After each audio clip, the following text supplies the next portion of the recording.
I'm Mike Hebert, owner of Cantex Roofing and Construction. Every day is game day, and we'll get it right when it comes to your roofing, construction, windows, and mirrors. Call Cantex Roofing and Construction today. Together, we are one serving you. Bringing you the truth, or something like the truth. This is the Bottom Line Podcast from 100.7 The Score. Mobile app. Jeff sitting in for Choice Woodman today. Sitting alongside the one and only Chris Snead across the way. Thomas Dye, sliding slides, pushing buttons, taking care of us on the program. Hey, yo, Sneeder. What's up? Good day today? Yeah, it's always a good day. No, well, not always. Lord woke me up, man. Well, yeah, but you can start good and then fall out of bed. Trust me, that's not fun at 4 o'clock in the morning. I understand that. Or the dog wakes you up at 1 o'clock in the morning because he went out at 10 and decided he didn't want to do anything when he went out at 10. Or the cat with the zoomies runs across your bed and hits you in a very sensitive spot. These are not good mornings, but that doesn't mean that today was a bad day. No, Julio did not do that this morning. Good. Are we going to hear about Julio later today? Should we? We had Kaylee's Dailies. No, we're going to hear about Julio. We could. I mean, it's not like against the rules. Julio is the GOAT.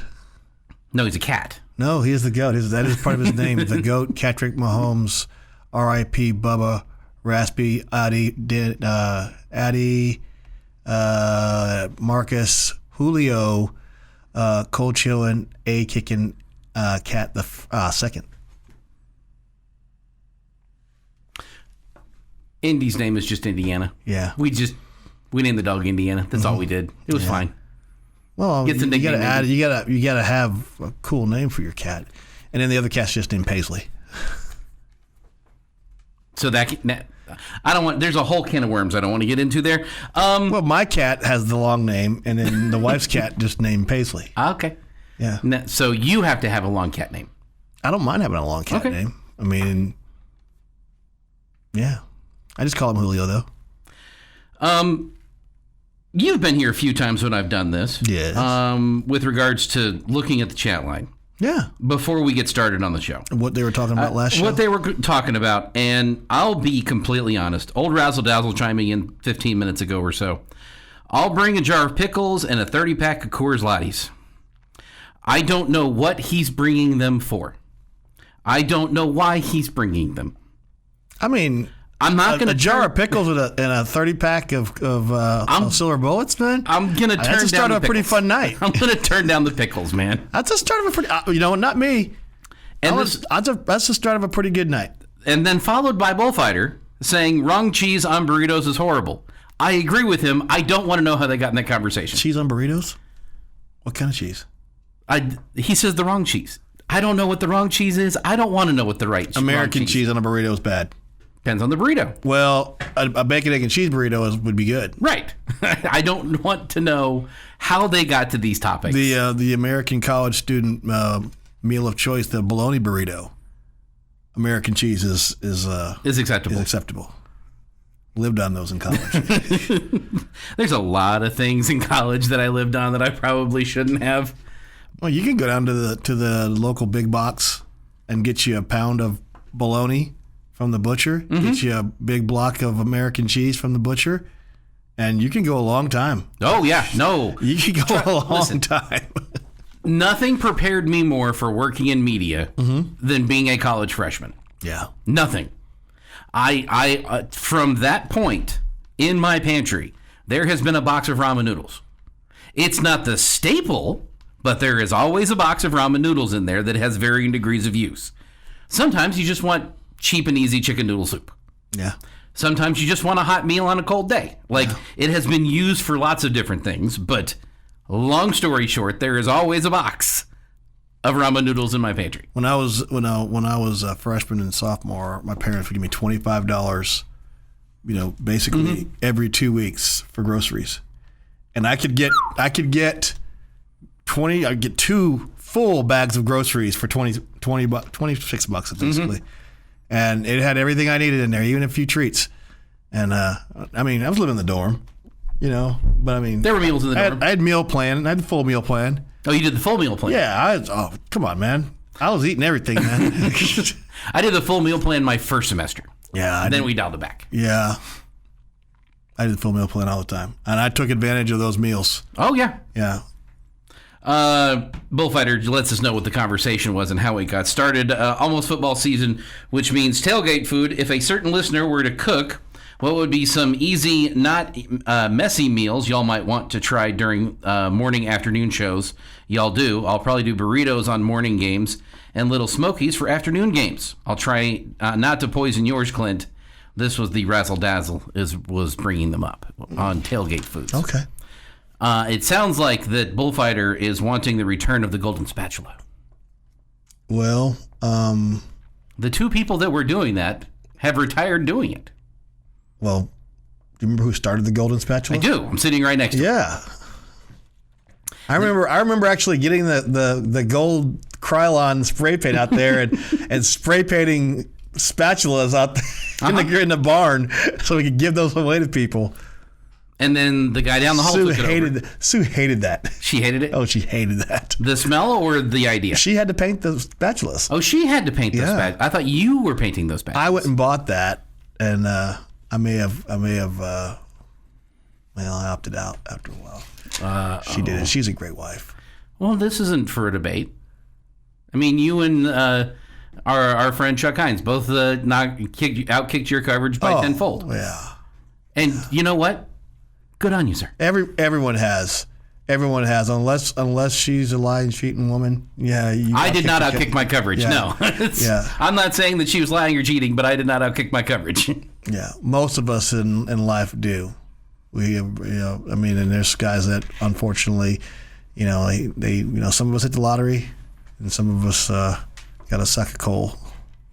And some of us just got socked, as the case may be.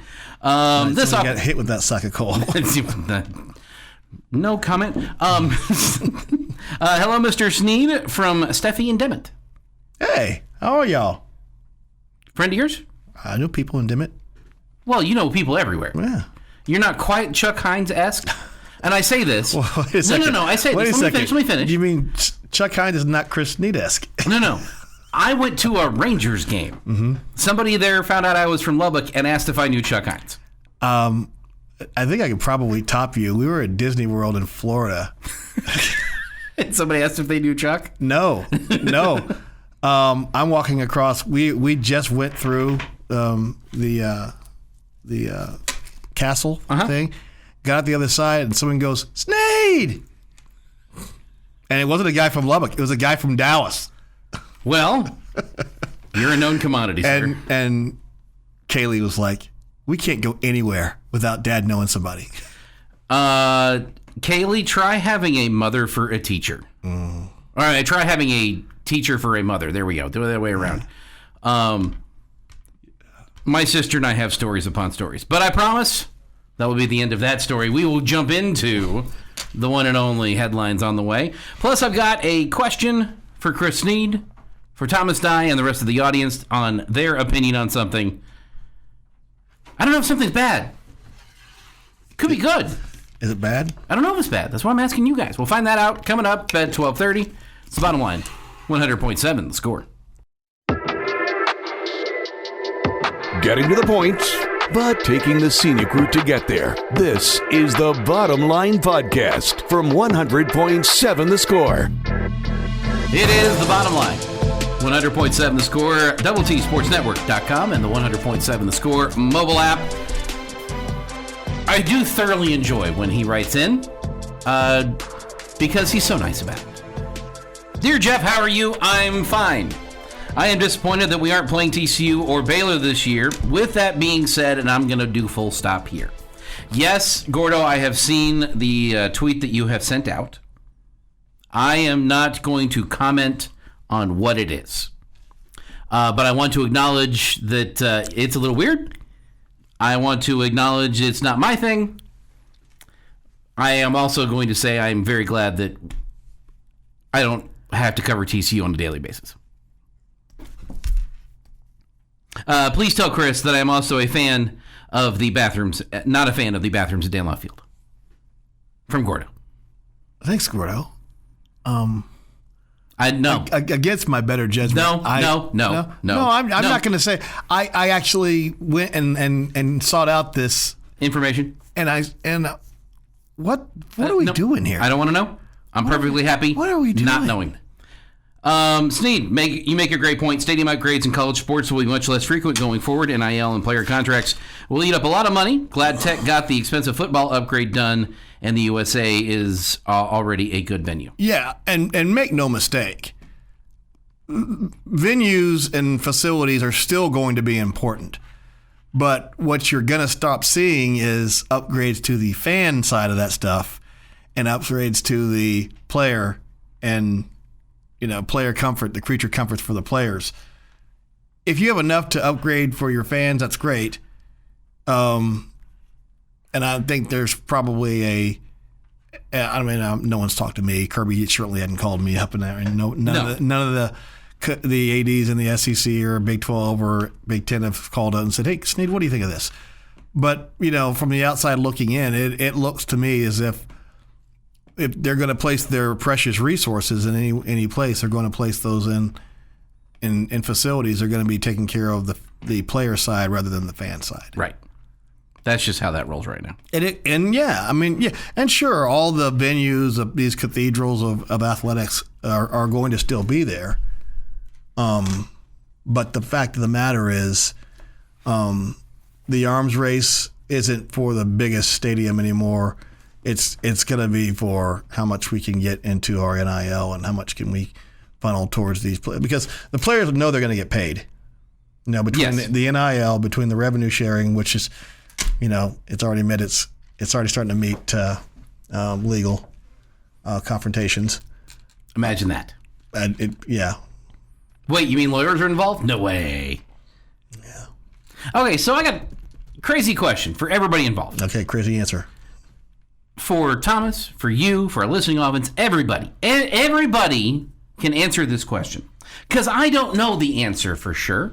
I think I know the answer, but I don't know. Is pressure bad? No, pressure is a privilege. A privilege? It is. It absolutely is.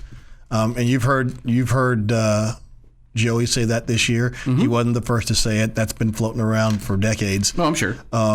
It's something that we say in the officiating industry. When we've got a big game, we all recognize that the pressure of this big game is a privilege. You're privileged to be in this position to have this amount of pressure, which means something that you've been given and much has been expected of you.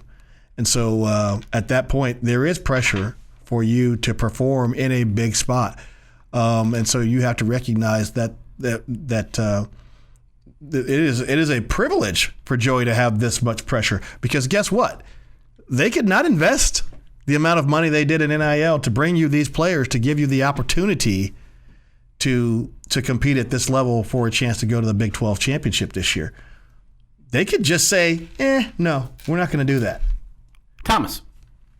Yeah, I think from a football standpoint, we haven't ever had pressure. And so I think, having pressure now is a good thing. I'd much rather have pressure for football than just to go into it just being like, meh. But then, basketball, we've had pressure for a long time, and it seems to get the fans involved more and stuff like that. So, yeah, I think pressure is a good thing. Pressure for me is what you do with it. My examples, and follow me here. And I realize I'm going around the bend a little bit on this conversation, so I apologize. If any one of us were sitting next to the Titanic right now with all of that water pressure, we would be squished. We would no longer exist. If you go deep diving with scuba gear and you come up too quickly, the pressure in your veins releases as the water pressure decreases, increasing your nitrogen bubbles in your bloodstream, and you die. Get the bends. Those are bad things. Pressure also makes diamonds. Yes. Pressure also moves locomotives. Yes. Pressure is what you make it. If you want it to be good, it will be good. If you want it to be bad, it can be very, very bad. There is an element of pressure as a privilege that is absolutely true. Because if we didn't care, And I can give you the perfect example. Texas Tech softball under some pressure this year to win a national championship? Yep. Were they 4 years ago? Nope. Did anybody care? Were they at the beginning of this last season?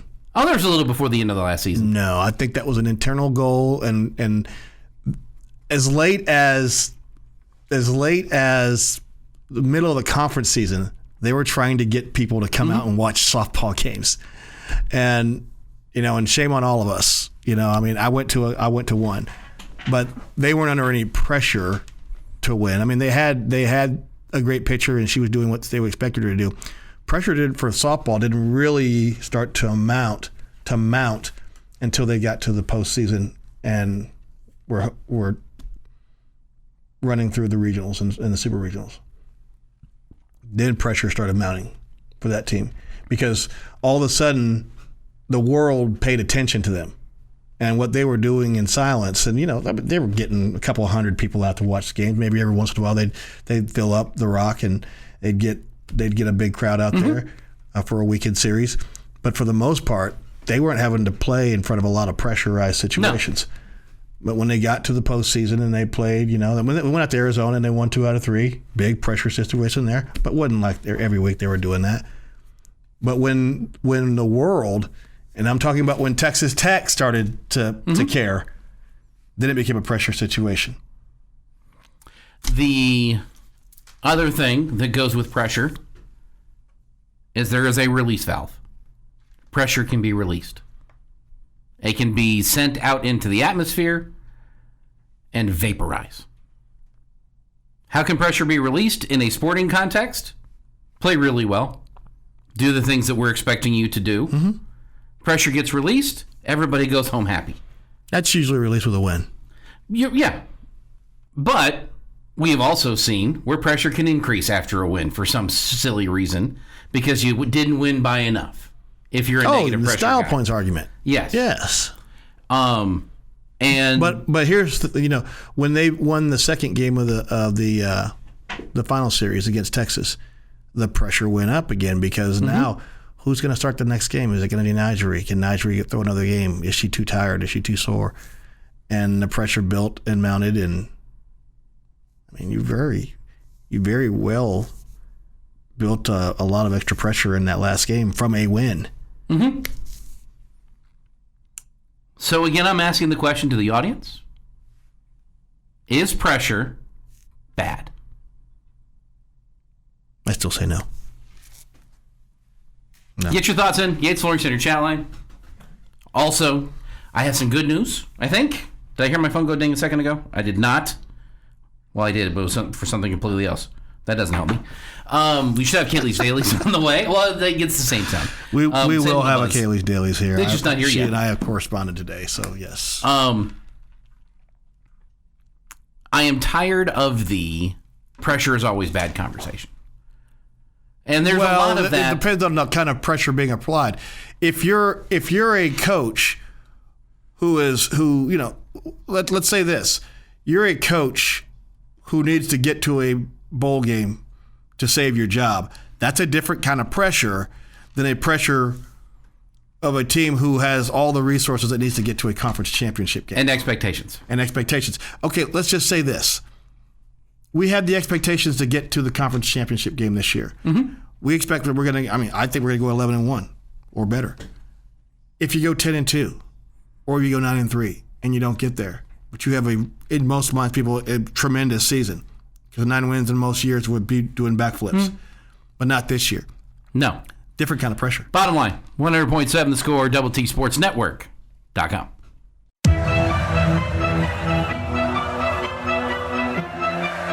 Bringing you the truth, or something like the truth. This is the Bottom Line Podcast from 100.7 The Score. Entering hour 2 of the Fight Club we call the Bottom Line. 100.7 The Score. Yeah, first rule about Fight Club. You don't talk about Fight Club. Okay. That's like what the movie said. Okay. Like that's the rule. I didn't make up the rules. I just got to live by them. I'm not important enough to make up the rules. That is, of course, JB Lent now taking over the spot from Chris Snead, and the one and only Thomas Dye across the way, sliding slides, pushing buttons for us on the program, as he has done so eloquently the last hour or so. And apparently, Thomas, there are some people that one specific person thinks that you are a liar, sir. Because old Razzle Dazzle says, "What, Thomas? I never saw that once." He saw horses while they were doing practice on the football field. Saw horses practicing? No, he was practicing, and there were horses on the football field. No, they weren't on the football field. They were around the area. Around the area streets, of the football field. Mm-hmm. Where was this? At New Home? Yeah, at New Home. Yeah. That's believable. I think anything is believable when it comes to animals in the wild. So there's They're going to go where they want to go. so there's a pasture next to the football field, or there was at one point. Yeah, there was. Not at the new one, though. Yeah. Imagine it's a parking lot now. Mm-hmm. That's usually I how don't know. that goes. I haven't been back since I graduated. Well, why not, Thomas? Come on, I have man. no reason to. We were talking about Labradors earlier, and one of my customers' labs is a child court dog. Helps the kids be more comfortable. Gus is amazing. Several other types of service dogs. There are many great dogs, but labs are so well-rounded, from compassion to hunting to police to service dogs. Hard breed to beat. I completely agree. I'm just shocked that they named their dog Gus and not Clint. Seems crazy that they named it after him and not his co-host. Well, who would you rather hang out with, Clint or Gus? I would rather hang out with... Nothing against Clint. Clint's a fine individual. But Gus has got baseball stories. Yeah, one's a Red Raider, one's a Jayhawk, so I think that's pretty much the easy answer. You have to take into account that I'm a biased person. Mm-hmm. Yeah. One's a baseball nerd, one's a college basketball nerd. Yeah. I think I'm going with Gus as well. Yeah, I'm just. This isn't anti-Clint. You may be anti-Clint. I am not being anti-Clint. I'm just saying that if I can hear former baseball players, I don't care what level they played at on a semi-professional to professional level. If I can hear them talk baseball stories, I will be that little kid with his hands in his head, lying on the floor, listening to Grandpa tell stories all day. So without hesitation. Thomas, did any of them ever jump the fence and get onto the field? No, we had some dogs get on the field, but no horses. I was calling a junior college football game at Cisco Junior College one year, and 2 dogs got onto the field, and I think one was attracted to the other. And so there was chasing of dogs, and I was the sideline guy. I was not helping in trying to chase them down, but there were lots of personnel there from the Cisco Junior College folks trying to get to these dogs before they got to it. And got them off the field. Oh, there you go. Quickly. Yeah. And I'm pretty sure Cisco is the field, if somebody can correct me if I'm wrong here, that is, there's like a cemetery right next to it. Whoa. Yeah, it's like... Boy, that escalated quickly. Yeah. Yeah. See, that's something you miss in aquatic sports. Oh, yeah, okay. You don't get a random like duck coming through the pool. That doesn't happen. You don't get a random bird just hanging out while you're doing swim practice. They see all the splashing in the water and they go someplace else. They're not like hanging around. You're not seeing a fish in the pool. That's weird. Yeah, you're also not like in a pond. You're inside. Right, yeah. There's summer season. You were outside at the community pool usually, where the summer season. We've seen foxes in the Jones and at Rip Griffin Park. You've seen plenty of baseball games where a squirrel runs out into the field. Right, but not doing aquatic sports was my point. They tend to avoid those areas. They, like the rest of us, are not entertained by aquatic sports. Sorry, just give water polo a chance, man. That's all I'm saying. And we are fans of aquatic sports every 4 years in the Olympics because the United States is good at it. Are we? Yes. It gets great ratings. Swimming, diving, all of it. Well, every 4 years. It's the winter, it's the summer version of curling. Give me track. Oh, sure. Give me the track version, the outdoors around a circle version, not the back and forth version in the water. So if they did a circle in the pool, would that be No, better? I'm just saying. I'm just asking. When we get to the Olympics, and if you're asking me to judge between track or between water sports, I'm taking track all day. You be that way then. Mm-hmm. And you're going to. How excited are you about Travis Hunter getting to make his two-way debut when the Jags play their preseason opener? How excited are you? Oh, I loaded that question correctly. I was looking for a specific response. You are been on pins and needles for this, I can tell. Oh, man. Are we like 1 to 10 here? Sure. I think I will be entertained by Travis Hunter as an NFL player. I was entertained by him as a college football player. My excitement level for him and his debut, is that tonight?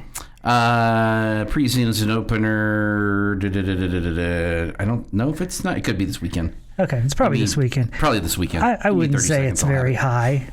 I'm probably not going to check out the preseason game. You know what I think about preseason football games. I'm not sure why I would put myself through watching the Jags play. But like I'm excited is too strong of a word. I'm definitely interested to see what he can do at the NFL level. I think it's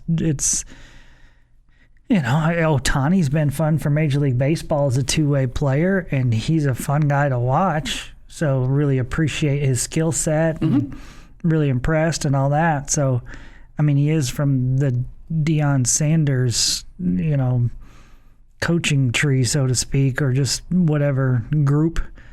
And so I'm not necessarily rooting hard for him, but at the same time, I'm intrigued. I wouldn't say I'm rooting against him either, though. No, and I think that's where he falls for me. I'm not rooting for him or against him. I'm interested to see what he does and how he can compete on both sides of the ball at this level. Unlike the other guy, I feel like he actually deserved to have his jersey retired at Colorado. Yeah, you bring home the big trophy. I'm close to saying I'm going to root for him just because I think he's fun.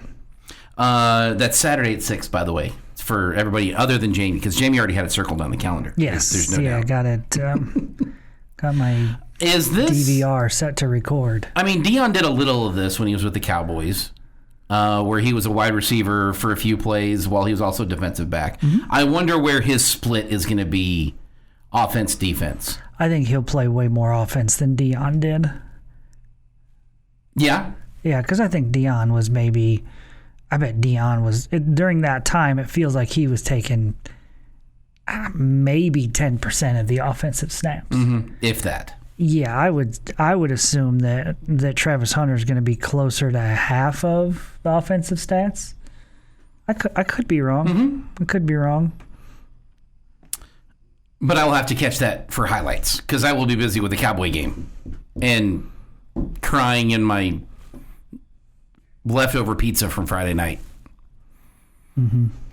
because the Cowboys are playing, and that's how that's going to go on Saturday.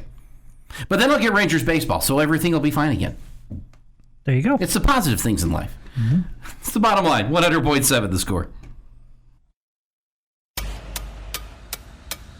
Bringing you the truth, or something like the truth. This is the Bottom Line Podcast from 100.7 The Score. Halfway through the bottom line on 100.7 The Score, DoubleTSportsNetwork.com, and the 100.7 The Score mobile app. And it is time for Jamie's Question of the Day. Time now for Jamie's Question of the Day on 100.7 The Score. Presented by Connecticut of West Texas. Life's hard, your water shouldn't be. All right, this one is a question that's just a complete opinion-based, and you can answer for a variety of different reasons. We've talked so much about most important games, toughest games, games that you think you could lose, game that you feel like it's a gimme that you're going to win. I want you to tell me today for the Red Raider football season, which game are you the most excited about on the schedule? Most excited about. And there's layers to this. I'm probably going to select October 25th when the Red Raiders host Oklahoma State. Because it is, 4 5 weeks too early for me. But I want that to be the last game of the season. I want that to be a home and home every year with Oklahoma State the Saturday after Thanksgiving. That's what my dream world for how the Big 12 sits currently with the current members that you have. That's the game I want there. I can't get that, but I do have at least them on the schedule this year as a home game. And I'm not facing TCU this year. We're not facing Baylor this year. You've got Houston.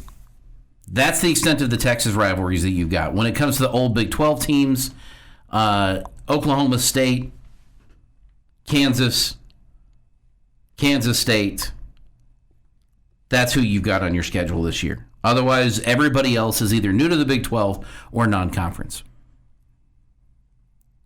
That's the game I want to have your highest scoring output. That's the game I want your defense to just absolutely dominate and pitch a shutout.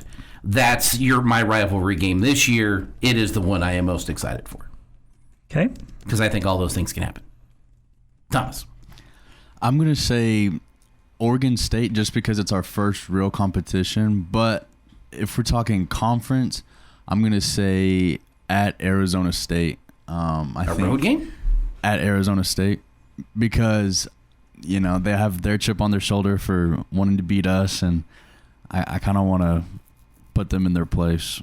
So, okay, my answer is similar to my reason. I should say is similar to Thomas's. I want Utah. Okay, I think it's your first real competition. I don't think Oregon State is, and I'm sick of those people. Okay. Okay. I want to put them in their place. And so pretty much everything Thomas said is what I feel about Utah. And it's also a road game. I get it. But I am really intrigued both in the Red Raiders and how they handle that road game. And also, is Utah for real? Everybody just assumes that now that they have Devin Dampier, that they're going from a 2-7 team in Big 12 play to a conference contender. And I think that's a little bit crazy. So I am really anxious to see that game. I'm really anxious to see that. Okay, we're gonna find out a bunch, I think, about both of these teams. That is probably the first litmus. I haven't looked at Utah's schedule. I should probably do that very quickly to see who they have on their upcoming, who's before, who's after kind of concept. It's not. There's so many college football games. They've got UCLA as their opener. Scrolling down very quickly. Then they've got Cal Poly and Wyoming, and they are at Wyoming. I find that game very interesting all of a sudden. Wyoming is known as, a Titan killer, as we have experienced. And then they've got the Red Raiders afterwards, West Virginia after us. And it's road, home for them. Wow, they don't do a back-to-back until Colorado and Cincinnati come to their place. And they don't have back-to-back road games this year. Interesting little schedule for the Utes. Huh. Although they've got an interesting little section here. Home versus Arizona State. At BYU, back-to-back games. And that's Texas Tech with West Virginia between. So that 4-game stretch there. At West Virginia, so all the way up back to the East Coast, and then they're back home. Then their rivalry game, and that's an interesting little swing for them. I haven't looked at their schedule yet. That intriguing. Off the Sports Center channel, don't worry, Thomas. Arizona State will get put in their place when Texas State goes up there and upsets them. That for Mr. B. Oh, without their offensive coordinator. Resident Aggie chimes in after 2 sacks, one from Bailey and one from Hunter. Dampier won't finish the Tech game. Book it. I like that thought. Me too. He's a future teller. Again, it's one of the reasons why Resident Aggie is quite possibly my favorite Aggie. Not just because he chimes in on the chat line, and not just because he's got a Texas Tech degree, but because he speaks the truth. I actually have a lot of friends that are A&M grads, so it's really surprising, but I do. Do you find the grads are as bad as the non-grads? I don't know. I really don't. I don't feel A&M is as T-shirt fanish as the Longhorns. Well, I was speaking of the people who are currently going versus the people who have graduated. Yeah, I don't know. Okay. About the same. Another answer for this, because I'm not just excited for the Oklahoma State game. That's the number one with a bullet on my list. That's the one, if I could pick one game to win to get a lock in. And it's not a that I think it's going to be your hardest game, because I absolutely don't think it's going to be your hardest game, but it's the one I want to win most because it's the closest thing you have to a rival on your schedule. It's the rivalry I want at the, as I said, at the end of the year. Then I want that, just book it. If we lost out on going to a Big 12 championship game because we lost to Oklahoma State, that would be doubly painful. Yes. Yeah. Losing not to get to the Big 12 championship game, losing to anybody would be painful. But if I can just circle one, that's the one I want to that's the one I want to go after. Mm-hmm. I think Arizona State's an important game. I think Utah's an important game. I think Kansas State is probably the most important game on your schedule when it comes to getting monkeys off of your back, because they have been living rent-free in my head for the last 4 years. Yes, that is definitely true. West Virginia is going to be important because you don't want to blow it at the end of the year and get busy looking ahead, because that can jump up and bite you just as much as anything else can. All of those. But the first one's also important too, that I'm looking forward to the start of the football season. Yeah. Like all the way up to kickoff, the kickoff, and then immediately fast forward to the Double T 97.3 Coors Light postgame show. Can we do that? I'd like to watch some of it. Like the first quarter? I feel like by the time we get late into the second quarter, it'll be kind of boring. That's what I would like to happen. Can we make that happen? We'll just set up. We'll do the Coors Light postgame show from the stage, the big one, because we'll be able to leave it up and just go do it. I like that idea. That could not be fun, actually, because then we're tearing down at like the big stage at like 3 o'clock in the morning, and I don't want to do that either. So never mind. Forget I had an idea. That's a really bad plan on my part, and I shouldn't be allowed to come up with plans anymore. And less people for teardown, too. Yeah, because, there will be a lot less people for teardown that aren't wanting to get into the game that we can hold them over. So, let's not let me do that again. No baseball on tap for tonight for the Rangers or the Astros, both of them coming off losses as they get ready for weekend series. Astros are on the road at the Yankees. A little weird that the Yankees came to Arlington and then go home to face the Astros. Like, that just scheduling that feels weird. Everybody's got the day off. I mean, you take road trips. They took a road trip where they played 6 and they went back home, and the Astros played home games, and then they headed on the road for an East Coast trip. Yeah, it's really not that strange. It's like, for the Yankees, it's strange. To me, it's strange. The Rangers then get the Phillies for... You're just thinking that you would have expected the Yankees to then go to Houston. Go to Houston, right, as part of the trip. I mean, they were just down I-45 from Houston at that point. Yeah. That's the weird part. Rangers and Phillies this weekend. Game tomorrow on Double T 97.3. And then on Saturday it'll be on The Score because Cowboys are playing the Rams. That'll be interesting. Maybe. I got a crazy question for everybody coming up. I don't know how it's going to go, but it's lunacy, I think. So bottom line, 100.7 Score. Getting to the point, but taking the scenic route to get there. This is the Bottom Line Podcast from 100.7 The Score. I do not need you guys to tell me I am crazy. This information has been long established. I just need you to tell me if I am wrong here on the Bottom Line. 100.7 The Score, Double T Sports Network.com, and the 100.7 The Score mobile app. There are 4 teams that I'm about to mention in Major League Baseball that have the highest run differential across both leagues. There are 8 total in each league, by the way, that have a positive run differential. And part of my brain says that makes sense that 8 of them don't, with 16 and 16. Although no, it's 15 and 15. So more than half of the league has a positive run differential. That makes baseball interesting. But the 4 that I'm going to point out, which leads to the tell me I am wrong, are the Brewers, the Cubs, the Red Sox, and the Yankees. Those 4 teams lead their respective leagues in run differential. The Brewers have outscored their opponents by 127 runs. The Cubs have outscored their opponents by 111 runs, both playing in the National League Central.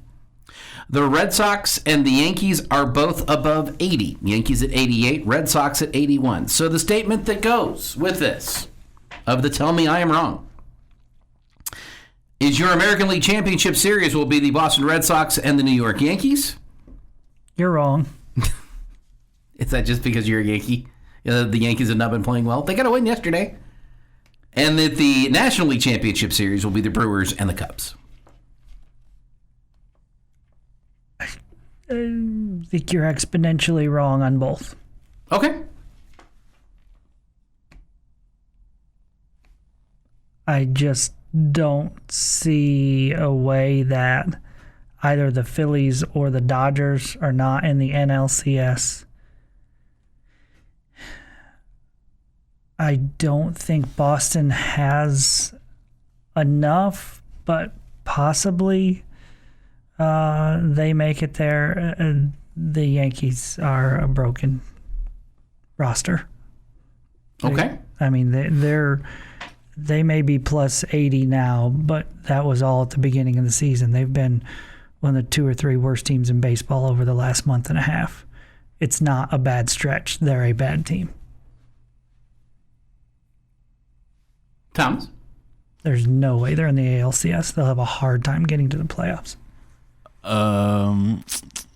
Let's see. As a guy who doesn't watch much baseball, let's see. Well, let's see if we can fix that. No, right. I'm just gonna say,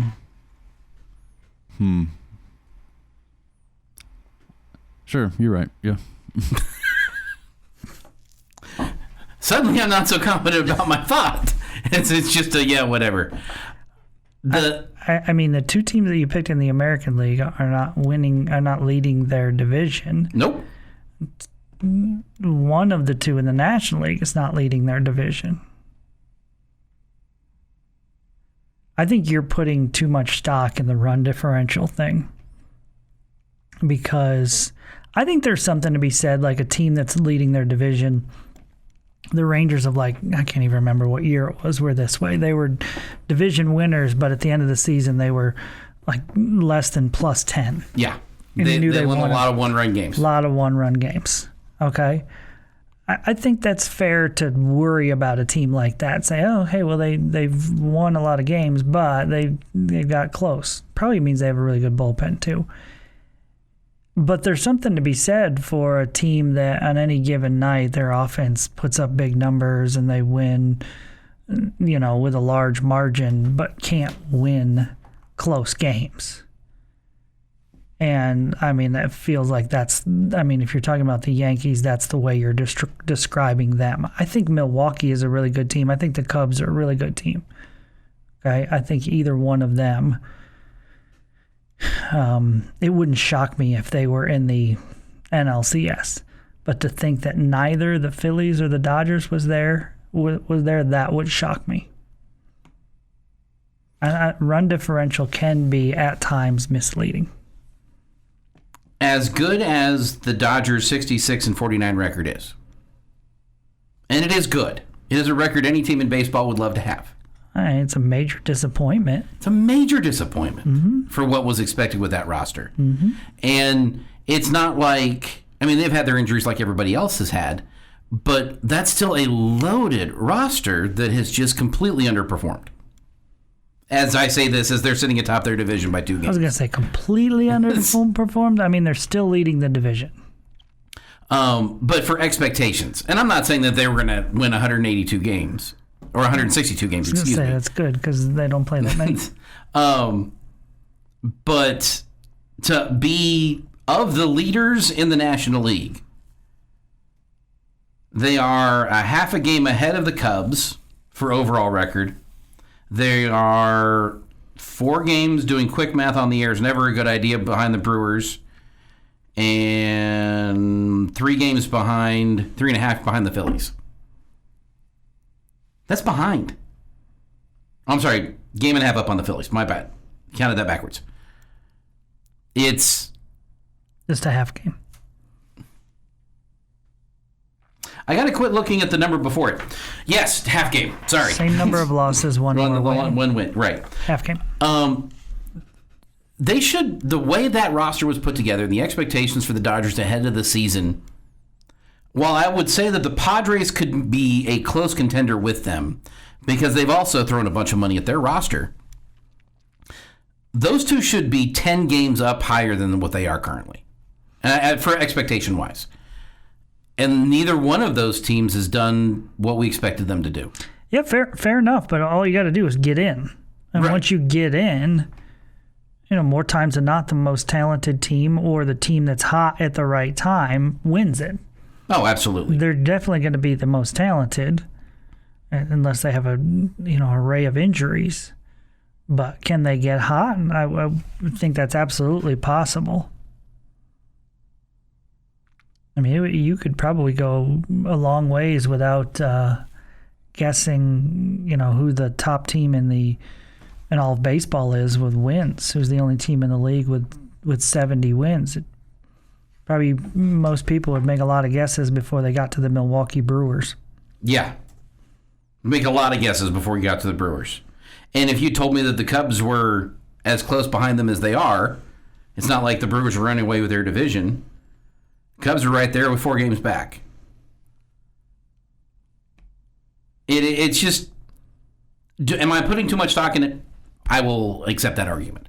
I'm a big fan of run differential. That tells me that you are handling your business when you should be, that you are putting teams away or have the capability of putting teams away.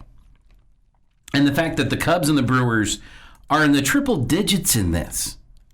Not even like 70s or 80s where you see some of these teams that are really good, but they are heads and tails scoring more runs and not allowing as many as the rest of the league. That's just the part that makes me look at a playoff run going, I don't want any piece of them in the playoffs.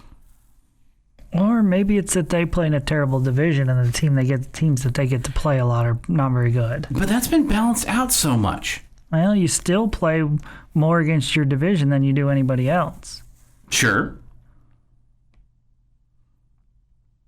I guess I'm just a baseball casual. I thought the Braves were good, like not too long ago. They were, and then they let some guys go, and they were a World Series team a few years ago. Guys, congratulations! Texas Tech has a new number 1 recruit. Guyton is officially committed to the Red Raider football team. Excuse me. There's a basketball signee that I'm also getting through. He's probably talented enough to do both. He is. Jalen Petty also officially signs with the Red Raiders, so that is in the books as well. But Guyton committing to be a Red Raider, number 1 recruit in the 2027 class. Per Rivals, 5-star edge defensive lineman, 6'3", 235 from Savannah, Georgia. Chose over the Georgia Bulldogs, Tennessee Volunteers, and the Florida State Seminoles. Those are good people to beat in the recruiting battle. Not going to lie. Those are good people to beat. Coming up, we got your fact of the day on the way next on 100.7 The Score. This has been the Bottom Line Podcast from 100.7 The Score. Go to 100-7thescore.com for more from the Double T Sports Network.